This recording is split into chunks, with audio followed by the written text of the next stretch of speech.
탐욕은 종종 영화나 드라마에서 주로 사용되어지는 주제 가운데 하나입니다. 몇 개월 전에 끝난 그 드라마 가운데 패션왕이라고 하는 드라마가 있습니다. 거기에 보면 장민 씨가 연기한 조마담이라고 하는 그 역할이 나옵니다. 그 조마담은 자기가 일하는 그 주인집, 그 패션 업을 하는 그 주인집의 그 부부를 교통사고로 가장해서 살해를 합니다. 그리고 그 부부의 전 재산을 다 가로채죠. 또 그뿐만 아니라 그 홀로 살아남은 그 외동딸이 있는데 외동딸의 싹을 아주 짓밟아 버립니다. 아주 처참하게 만들어 버립니다. 받은 은혜가 큰데 그 은혜를 원수로 갚아버립니다.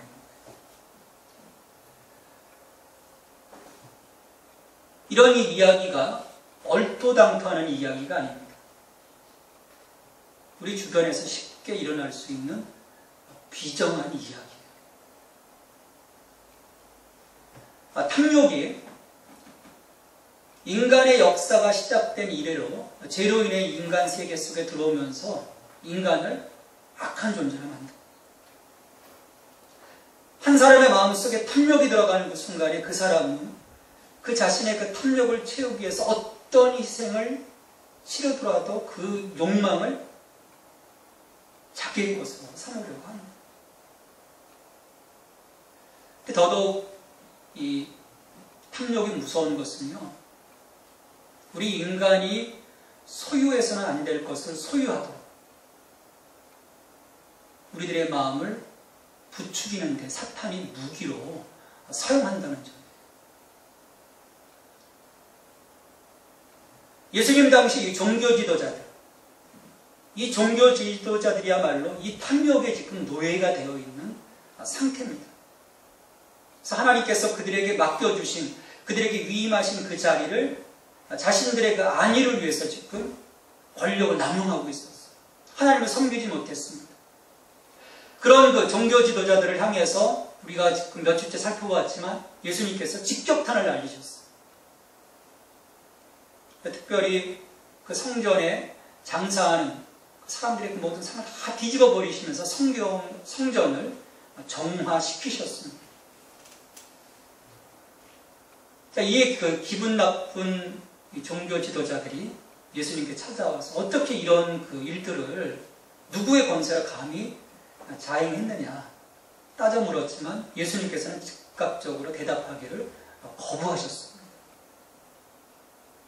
그리고 거부하신 후에 오늘 이 12장 1절로부터 12절까지의 이 포도원 농부의 비유를 통해서 자신이 어떤 자인지, 그리고 하나님의 반대편에 서 있는 자들이 어떤 심판을 받게 될 것인지 이 비유를 통해서 말씀을 하신 것입니다. 비유의 내용을 보면 이제 한 사람이 포도원을 짓습니다.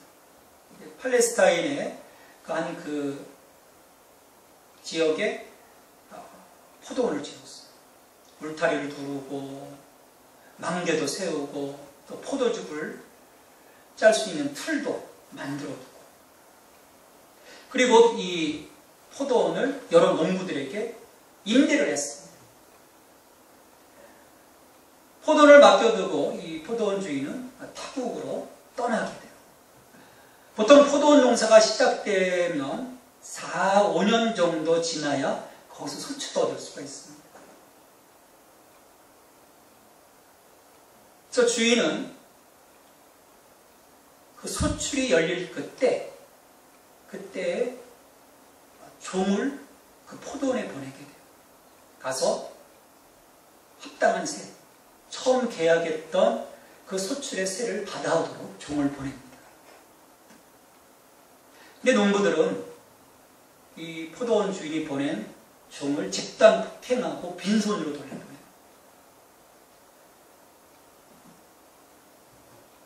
폭행을 당하고 돌아온 이 종이 주인에게 이야기를 합니다.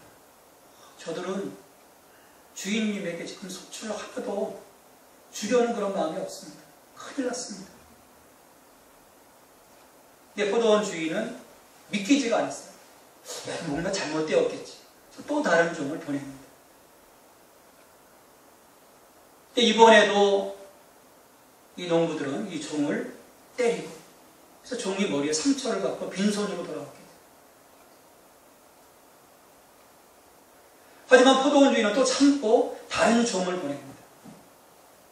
근데 한참 후에 들려온 소식은 자기가 보낸 종이 농부들에 의해서 살해당했다는 그런 소문을 듣게 돼요. 이후에도 이 포도원 주인은 여러 차례 다른 종들을 보냈습니다.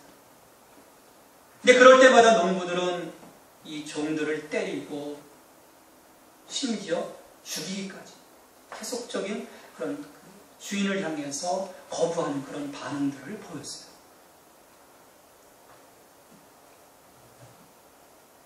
여기까지 예수님께서 말씀하셨을 때 이 말씀을 듣던 청중들은 그런 기대를 했을 거예요.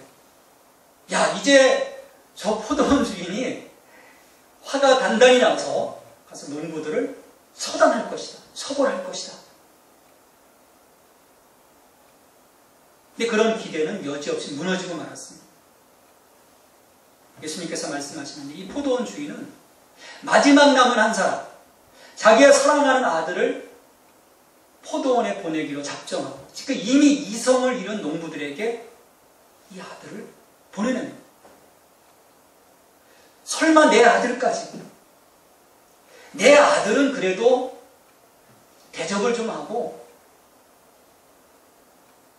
소출의 세를 주겠지, 그런 기대를 가지고 아들을 보냈습니다.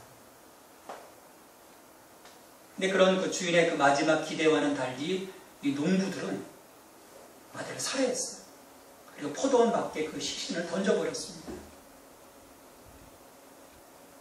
그러니까 농부들은 생각한 거예요. 야, 저 아들이 상속자니까 저 상속자, 저 아들을 죽여버리면 이 포도원이 우리 것이 될 것이다.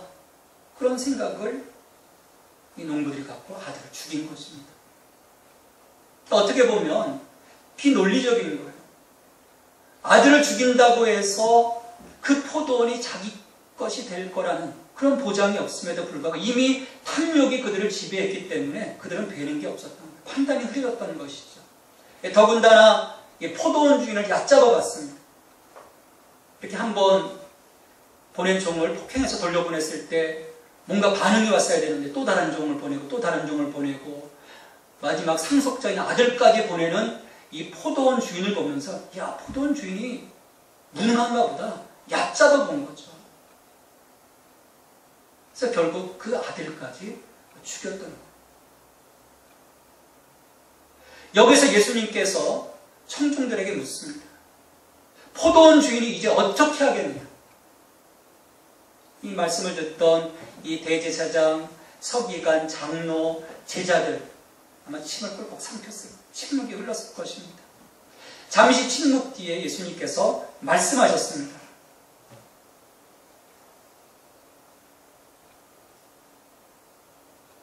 와서 그 농부들을 진멸하고 포도원을 다른 사람들에게 주리라.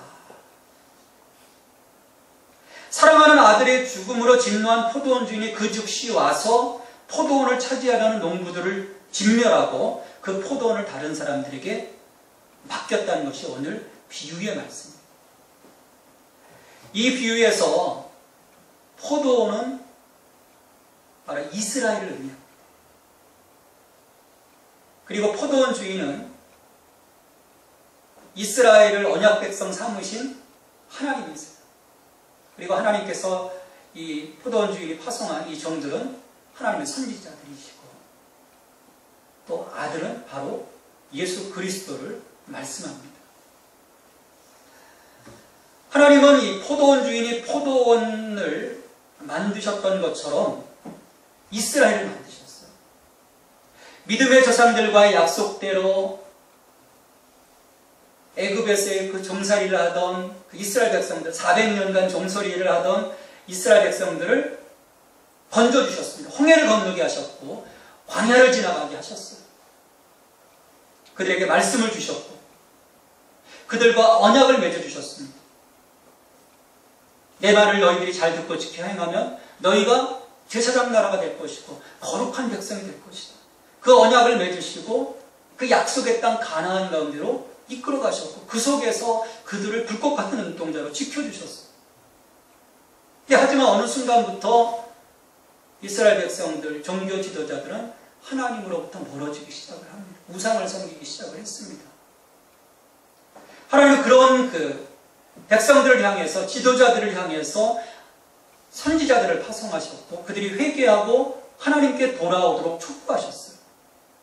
하지만 종교 지도자들은 하나님의 권위 있는 그 말씀으로부터 벗어나서 자신의 그 권위를 행사하려고 하나님께서 보내신 이 선지자들을 거부하고 심지어 그들을 죽이기까지 했습니다. 이렇게 하나님의 종들인 선지자들을 핍박하고 죽이기까지 했지만 하나님은 자신이 선택한 백성들을 위해서 끝없는 인내와 사랑으로 선지자들을 보내셨어요. 그래서 끊임없이 백성들에게 돌아올 것을 권면을 하십니다. 근데 백성들은 요지부동 점점 멀어져 가는 거죠. 그래서 말라기 선지자 이후에 하나님은 깊은 침묵에 빠지십니다. 우리가 그 시기를 신구약 중간 시대라고 하죠. 400년이라고 하는 침묵의 시간이 흘러갑니다. 어떻게 이 완악한 백성들을 처리해야 하실지 고민하신 것입니다. 그리고 최종적으로 하나님은 침묵을 깨뜨리시고 사랑하는 아들을 보내기로 작정하시고 이 땅에 아들을 보내십니다. 하나님은 어떻게 오랜 기간 완악한 이 백성들에게 대해서 참으실 수 있었고 그런 자들에게 사랑하는 아들까지 내어주실 수 있으셨을까? 저들이 사랑하는 아들을 죽일 것이 자명함에도 불구하고 어떻게 내어주실 수 있으셨을까? 이 세상적인 관점으로 보면 이것은 아주 어리석은 행동이고 극단적인 그런 모습입니다. 비현실적인 처사예요. 이게 하나님 사랑입니다. 우리의 논리, 우리의 생각, 이것을 뛰어넘는 것이 하나님의 사랑과 하나님의 은혜예요. 이것을 통해서 하나님은 우리에게 한 가지 사실을 분명하게 선포하시는 거예요. 하나님은 결코 포기하지 않는 분이시다. 얼마나 자주 거절을 당하든 간에 개의치 않으시고 지속적으로 다가오셔서 회개를 촉구하신다는 거예요. 사람들은요, 한두 번 거절당하면요, 토라집니다. 하나님은 그러지 않으십니다. 끊임없이, 우리가 거절을 해도 끊임없이 다가오십니다. 오늘날도 마찬가지입니다. 하나님께서는 하나님의 종들을 통해서 오늘 우리들에게 회개를 촉구하십니다. 말씀을 통해서 하나님께 설 것을 요청하십니다. 아마도 이 하나님의 은혜로우신 이 행동은 세상 끝날까지 끊임없이 지속되고 우리를 향해서 돌아오라고 말씀하실 것입니다. 이 포도원 주인이신 하나님은 이스라엘이라는 이 포도원에서 열매를 기대하셨어요. 하나님께 드릴 그 열매를 기대하셨습니다. 그렇지만 이스라엘을 위탁받은 유대의 종교 지도자들에게서 그 어떤 열매도 찾을 수가 없으셨어요. 우리 무화과 나무의 그 모습처럼 잎사귀만 무성했던 것입니다. 열매를 기대했는데 열매는커녕 잎사귀만 무성했던 겁니다. 오히려 하나님께서 위탁하신 그들의 자리를 이용해서 하나님을 향한 섬김이 아닌 자신들의 부를 챙겼습니다. 하나님께 신실함의 열매를 전혀 드리지 못했어요. 오히려 하나님께서 파송하신 세례 요한을 거부하고 핍박했습니다. 결국 헤롯에 의해서 살해당하죠. 그것도 부족하여서 이제 하나님께서 보내신 예수 그리스도, 사랑하는 아들 예수 그리스도마저 죽이기 작정하고 시시탐탐 기회만을 노리고 있었던 것입니다. 왜 그랬을까? 이 종교 지도자들은 이 아들을 거부함으로써 자신들의 권위를 확고히 하려고 했습니다. 예수님의 그 대중적인 그 인기가 자기들의 자리를 침범한다, 위협한다고 생각했던 것입니다.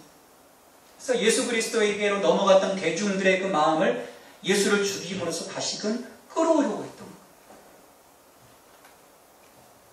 그래서 그들이 고민했을 것입니다. 어느 순간부터 야, 예수를 어떻게 해야 할까? 나 결론은 그를 죽이는 것에서 벗어날 수 없었어요. 왜냐하면 이 포도 농부들처럼 아들을 죽이면 포도원이 자기 것이 될 거라는 착각을 가요. 그래서 예수를 죽이면 이 포도원, 이스라엘이라고 하는 이 포도원이 자신들의 것이 될 줄 알았기 때문입니다. 그래서 예수를 죽임으로써 그들 자신들의 그 이권을 유지하고 무지한 백성들을 자기들 마음대로 요리할 수 있을 거라고 생각을 한 것이죠. 자, 이처럼 종교 지도자들은 자신들의 권위를 하나님을 위해서가 아니라 자기 자신을 위해서 행사하였습니다. 이런 지도자들을 향해서 예수님은 마지막 회개의 기회를 지금 비유의 말씀을 통해서 제공해 주십니다. 비유의 말씀대로 사랑하는 아들, 지금 종교 지도자들 앞에 서 있는 자신을 죽이면 결국 농부들처럼, 포도원 주인의 아들을 죽였던 농부들처럼 하나님에 의해 진멸당할 것을, 심판당할 것을 강력하게 말씀하고 계시는 것입니다. 앞으로 이루어질 그 일에 대해서 지금 보여주심으로써 결정하는, 그 행동까지 나아가지 말라고 경고하십니다. 그리고 이 비유의 말씀 이제 예수님은 느닷없이 시편 118편 22절 23절의 말씀을 인용하시기 시작을 합니다. 너희가 성경의 건축자들의 버린 돌이 모퉁이의 머릿돌이 되었나니 이것은 주로 말미암아 된 것이요 우리 눈에 놀랍도다 함을 읽어보지도 못하였느냐. 이 시편 말씀을 인용하면서 이 농부들에게 버림당한 아들, 그리고 건축자가 이렇게 보고 이건 형편없네, 이 버린 돌, 이 버린 돌을 서로 지금 연결시키고 있는, 건축자들이 볼 때 기초석으로 쓰기에 좀 부족하기 때문에 버렸는데 이 돌이 결국 모퉁이 돌이 되었다는, 그 집을 떠받치는 기초석이 되었다는, 그런 것처럼 아들도 버림받았지만, 그래서 죽었지만 그것으로 끝나지 않음을 지금 말씀하시는 겁니다. 10절에서 건축자들이 버린 돌은 시편 118편 22절 23절에서 보면 본래 이 바벨론 포로에서 돌아온 이스라엘을 의미합니다. 우상을 섬기고, 그래서 결국 주전 722년과 586년에 이스라엘이 멸망하죠. 북왕국도 멸망하고 남왕국도 멸망하고, 그래서 북왕국은 아예 척토화되어지고 이 남왕국 백성들은 바벨론의 포로로 잡혀가서 70년 동안 버림을 당합니다. 그렇게 버림받았던 이 유다 백성들이 70년 만에 하나님의 은혜로 돌아와서 머릿돌이 되었다는 뜻으로 이 노래를 부릅니다. 근데 예수님은 이 말씀을 지금 인용하시면서 건축자들에게 버림받게 된 돌은 그 옛날 이스라엘을 지칭하고 있는 것이 아니라 바로 예수님 자신임을 드러내십니다. 그러니까 118편 22절 23절의 말씀을 인용하셨지만 인용하심과 동시에 그 건축자의 버린 돌이 이스라엘이 아니라 바로 자기 자신임을 드러내고 계시는 것입니다. 그래서 예수님도 이제 십자가에 못 박히시고 죽으셨지만 그래서 버림받으셨지만 하나님이 그 아들을 죽음의 자리에서 다시 살리시고 영광의 자리, 새로운 성전의 머릿돌이 되게 하신다는 것. 그것을 예수님께서 보여주고 계십니다. 이들이 아무리 막아서도 하나님의 구원의 계획은 분명하게 이루어져 갈 것이고 열매를 맺게 될 것이다. 선포하신 거죠. 자, 11절에서 보면 이것은 주로 말미암아 된 것이요 우리 눈에 놀랍도다 라고 말씀을 하십니다. 하나님의 심판에 의한 그 악한 포도원의 농부들이 쫓겨가고 포도원이 다른 사람들에게 맡겨지고 또 버림받은 모퉁이돌이 다시금 그 집을 떠받치는 기초석이 되는 일련의 과정입니다. 이것들이 다 하나님의 은혜로 이루어졌다는 거예요. 하나님의 역사로 이루어졌다는 거예요. 하나님의 구속사는 우리의 생각, 우리의 상식을 뛰어넘는 놀라운 역사입니다. 그러니까 하나님이 이미 작정하시며 어느 누구도 가로막을 수 없다는 거예요. 반드시 하나님의 역사는, 하나님의 계획은 이루어짐을 예수님께서 천명해 주시는 거예요.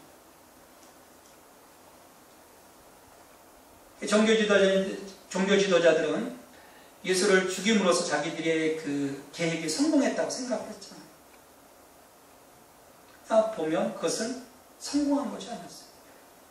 결국 그로 인해서 이 종교 지도자들은 하나님의 심판 앞에 서게 되고 철저하게 멸망의 자리로 빠져들게 됩니다.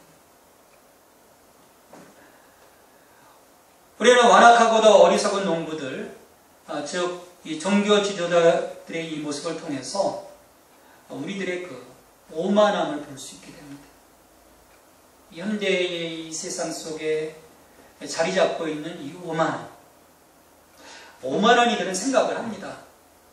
삶 가운데 모든 주도권을 자신들이 질 수 있고 삶의 현장에서 어떤 신도 자리 잡을 수 없다고 생각을 해요. 악한 농부들은 실제로 포도원 주인의 아들을 죽임으로써 자기들이 포도원의 주인이 될 수 있을 거라고 확신을 했습니다. 이렇듯 이 하나님을 떠나서 인본주의에 물든 이 세상은 하나님을 지어버림으로써 현세적이고도 영원한 운명까지 자신들, 이 사람의 손으로 조종할 수 있다고 생각을 하고 있어요. 그러나 우리들은 깨달아야 합니다. 우리들은 포도원의 종일 뿐이지 주인이나 소유권자가 아니라는 사실을 기억해야 합니다. 우리가 그걸 기억하지 못하기 때문에 계속해서 불행함으로 빠져갑니다. 인류의 죄악은 이렇게 하나님을 넘어서려는 교만함으로부터 시작되었습니다. 죄의 시작이 하나님처럼 되려고 하는 것. 우리가 소유해서는 안 될 것을 소유하고자 하는 그 사탄의 유혹 속에 빠져들면서부터 이 죄는 시작이 됩니다. 사실 종교 지도자들은 하나님의 은혜를 입은 자들입니다. 하나님께서 그 자리에 그들을 세워주셨고 풍성한 은혜들을 누리도록 하셨어요. 그러나 시간이 흐르면서 모든 것이 하나님으로부터 시작된 것을 그들은 잊어버렸습니다. 살아있던 신앙에서 그들의 신앙이 화석화되기 시작했어요. 하나님께 있던 주도권을 자신들이 가져오기 시작했습니다. 우리가 만일 하나님의 은혜 가운데에서 풍요를 누리고 있다면 그 풍요는 누구의 것이겠습니까? 처음에 우리가 감사하죠. 하나님 감사합니다. 하나님의 은혜입니다. 시간이 지나면서 우리 가운데 나타나는 경향은요, 하나님이 아닌 나입니다. 내가 잘해서, 내가 똑똑해서, 내가 능력이 있어서. 우리가 이 땅에서 누리고 있는 모든 것들을 당연히 우리 것으로 여기기 시작한다면, 그래서 나의 나된 것이 하나님의 특별하신 은혜로 이루어졌음을 고백하지 못한다면, 그래서 하나님께 감사함으로 나가지 못한다면, 그것은 바로 하나님의 은혜를 헛되이 받는 것입니다. 뿐만 아니라 오늘 비유에 나오는 악한 농부들처럼 살아가고 있는 거예요. 하나님은 농부들에게 일탁하셨듯이 오늘도 우리의 삶의 자리에 우리를 세워주셨고 이 모든 것을 위임해 주셨습니다. 그래서 사도 바울은 고린도전서 15장 10절에서 고백을 합니다. 내가 나된 것은 하나님의 은혜로 된 것이니 내게 주신 그의 은혜가 헛되지 아니하여 내가 모든 사도보다 더 많이 수고하였으나 내가 한 것이 아니요 오직 나와 함께 하신 하나님의 은혜로라. 이 본문에 언급된 이 소작인 농부들은 세를 준 소작인에 불과합니다. 그러므로 농부들은 성실한 봉사와 그 결실로 주인의 칭찬과 상급을 기다려야만 했어요. 여기서 마치 자신이 주인인 양 행세한다면 오히려 그들은 강도들입니다. 사꾼입니다. 참된 일꾼이 아니에요. 마찬가지로 종교 지도자들도 청지기에 불과한데 그들의 권위를 잘못 행사했습니다. 그것은 그들이 주인이 되려고 했기 때문이에요.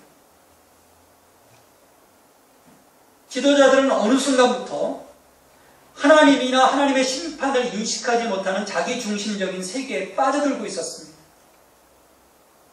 이 포도원의 농부들처럼 종을 때리고 심지어 죽이기까지 했을 때 그 포도원 주인이 참는 것을 보면서 이들은 잘못 생각하기 시작합니다. 자기중심적인 세계에 빠져들었던 것입니다. 그래서 그 작은 세계에서 군주로 자기들이 군림하려고 했던 겁니다. 하지만 하나님은 그런 인생들을 불쌍히 바라보십니다. 이처럼 자기의 것이 아닌 것을 소유하려는 농부들의 비유는 우리로 하여금 어떤 경우에도 인간적인 차원에서라도 하나님의 것에 대한 이 소유권의 생각을 갖는 것을 차단합니다. 지금 내가 누리고 있는 것이 내 것이 아니야. 우리는 거듭 생각하면 내 거다. 여기서부터 문제가 발생하는 것이죠. 우리가 교회 안에서도 몇 가지 그런 위험성들이 있습니다. 우리가 교회에서 신앙생활을 하고 그 교회의 어떤 리더가 되고 교회의 어떤 그 중심이 되어지기 시작했을 때, 일꾼들이 되어지기 시작했을 때 두 가지의 그 위험한 그 경향들이 나타납니다. 교회 안에서 자신의 영역을 만들려는 경우.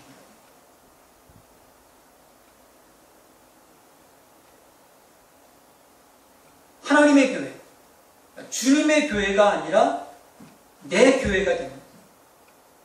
그러면서도 교활하게 다른 사람들을 자신들이 사소한 걸 건설하는 데 동원하면서 야 이건 주님의 일이야. 주님의 일이라고 주장을 합니다. 이것은 하나님의 이름을 망령되이 일컫는 행동입니다. 이 대제사장, 이 예루살렘 성전의 종교 지도자들이 이런 모습이었어요. 자기 것을 지금 챙기면서도 이건 주님의 일이라는 거예요. 주님을 위한 섬김이라는 거예요.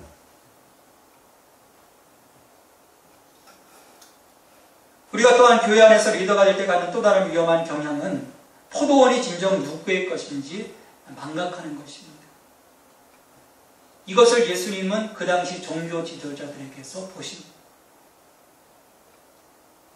그리고 그것으로 인해서 하나님의 심판을 받게 될 것을 오늘 이 본문 비유의 말씀을 통해서 경고를 하신 것입니다.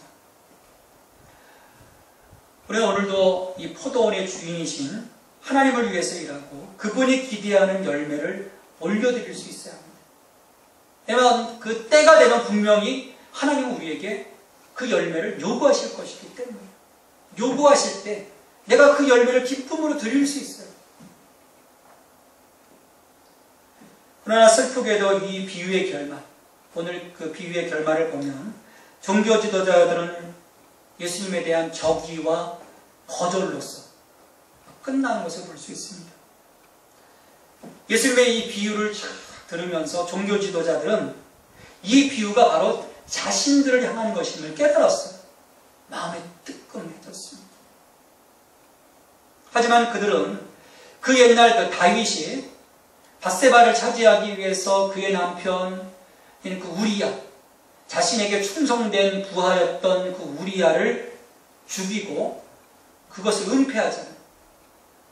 그때 하나님께서 나단 선지자를 보내셔서 하나의 그 비유를 통해서 다윗의 죄가 다 드러나도록 할 때 다윗은 하나님 앞에 엎드려서 회개합니다. 근데 그렇게 회개했던 것처럼 예수님도 아마 그런 기대를 가지셨어요. 근데 자신들의 그 죄가 드러났음에도 불구하고 이 종교 지도자들은 결국 회개하지 않았습니다. 오히려 죄와 심판을 말씀하시는 예수님을 붙잡아 죽이려고 했어요. 하지만 예수님을 따르는 무리를 두려워하여 감히 어떻게 하지 못하고 그 자리를 떠났습니다. 그런 행동은 그들로 하여금 점점 하나님께로부터 멀어지도록 하는 것이죠. 이 사람이 자신의 그 양심을 통해서 죄를 깨닫게 되면 회개해야 돼요. 회개하지 않으면 더욱 악해지게 돼 있어요. 이스라엘 이 종교 지도자들이 그런 모습, 점점 악해지는 거예요. 그들이 무슨 일을 저지르는지 깨닫지 못합니다. 그래서 우리에게도 이 회개의 기회가 주어질 때 그 즉시 회개해야 합니다. 그렇지 않으면 어느 날 그런 기회조차도 하나님이 주시지 않을 거예요. 사탄은 그 옛날 이 종교 지도자들을 탐욕을 통해 지배하려 했던 것처럼 우리들을 지배하려고 시도할 것입니다. 우리는 이 탐욕의 씨앗이 우리 속에 뿌려지지 않도록 기도하면서 차단해야 합니다. 욕심이 잉태한 적 죄를 낳고 죄가 장성한 적 사망을 낳느니라 말씀했습니다. 우리는 하나님 나라를 유업으로 받은 자로서 탐욕의 지배를 받는 자가 아니라 하나님의 영광과 그리스도의 영광을 위해서 살아갈 수 있어야 합니다. 그게 하나님이 우리를 창조하신 목적이기 때문이에요. 오늘 내게 맡겨주신 삶의 자리에서 겸손하고 충성되이 행하여 우리의 열매를 온전하게 드릴 때 우리 하나님이 기뻐하실 것입니다. 그리고 그와 같은 삶을 살아갈 때 선한 농부로서 하나님의 주권을 인정하고 내가 하나님의 그 소유됨을 내 마음속에 인정하고 하나님을 높여드릴 때 하나님은 은혜로 우리를 세워주시고 우리를 지켜주실 것입니다. 우리에게 풍성한 열매가 맺혀질 수 있도록 그리고 그 열매를 누릴 수 있도록 우리에게 복을 주시리라 믿습니다. 그 은혜를 입는 저와 여러분이 되기를 바랍니다. 하나님, 저희들에게 너무도 많은 은혜를 베풀어 주셨습니다. 이 은혜를 순간순간 잊어버리고 나의 나된 것이 나의 능력, 나의 지혜로부터 시작된 줄로 착각하고 살아가곤 하였습니다. 이런 우리의 악한 생각을 용서하여 주옵소서. 항상 하나님의 주권을 의식하고 살아가게 하옵소서. 주님의 주권을 인정하게 하옵소서. 주님을 높이며 주님의 영광을 위한 섬김으로 철저하게 살게 하옵소서. 모든 오만함을 버리게 하시고 낮아지심을 보여주신 예수님의 뒤를 자기 십자가를 지고 순종하며 따르는 제자로 살아가게 도와주시옵소서. 예수님의 이름으로 기도하옵나이다. 아멘.